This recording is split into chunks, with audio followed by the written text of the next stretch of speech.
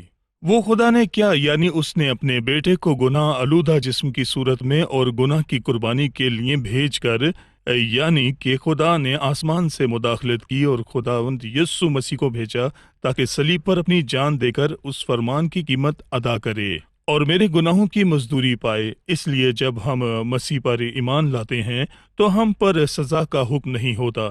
سو وہ سزا کا حکم جو مسیح نے خود پر لے لیا پورے طور پر منصف تھا، کیونکہ خدا نہ تو شریعت نہ ہی کسی فرمان سے پیچھے ہٹ سکتا تھا۔ صحیح۔ ہم ایک وقفے کے بعد مہمانوں کے سوالات کے ساتھ حاضر ہوں گے اور جانتے ہیں ان کا سوال۔ میرا سوال ہے، جو بات لکھی ہے کہ میں نے حامان کا گھر آستر کو بخشا ہے، یہ پہلی اور 7ویں دونوں آیات میں ہے، لہٰذا اس نے اسے آستر کے بجائے مردگی کو کیوں نہ دیا جس کا حامان اصل دشمن تھا؟ کیونکہ آستر اخویریس کی بیوی ہونے کے ناطے مردکی کی نسبت اس کے زیادہ نزدیک تھی، جیسے کہ مسیح نے فتح پا کر سب کچھ بحال کیا اور وہ تمام جائیداد جو ابلیس نے چھین لی تھی لے کر انہیں دی جو اس کے ساتھ رشتے میں قائم ہوئے، یعنی ایماندار۔ مجھے یاد ہے کہ خداوند نے اس شخص کی بات کی جو زوراور تھا، لیکن اس سے بھی زوراور نے آ کر اس کے گھر کو لوٹ لیا۔ شیطان نے انسانوں کے بدنوں اور سوچوں پر قبضہ کر رکھا ہے، لیکن جب خداوند دشمن پر غالب آیا اس نے وہ سب لوٹ لیا جو اس کے پاس تھا اور اختیار ایمانداروں کو لوٹا دیا۔ اس نے کہا، دیکھو میں نے تم کو اختیار دیا کہ سانپوں اور بچھوؤں کو کچلو اور دشمن کی ساری قدرت غالب آؤ۔ لہٰذا اختیار ایمانداروں کے واسطے بحال ہو گیا کیونکہ وہ خداوند کے نزدیک ترین لوگ تھے۔ بھائی فیاض، ایک بہت ہی خوبصورت عکس 13ویں اور 14ویں آیت میں ملتا ہے جس سے ہمیں سبق لینے کی ضرورت ہے۔ اس تحریر کی ایک ایک نقل سب قوموں کے لیے شائع کی گئی کہ اس فرمان کا اعلان ہر صوبے میں کیا جائے تاکہ یہودی اس دن اپنے دشمنوں سے اپنا انتقام لینے کو تیار رہیں۔ سو وہ ہر کارے جو تیز رفتار شاہی گھوڑے پر سوار تھے روانہ ہوئے اور بادشاہ کے حکم کی وجہ سے تیز نکلے چلے گئے، اور وہ فرمان کسر سوسن میں دیا گیا۔ بادشاہ کے فرمان پر تیزی سے عمل کیا گیا۔ اس سے ہم کیا سیکھ سکتے ہیں کہ پیغام رسا گھڑ سواروں نے اسے فوراً پھیلایا؟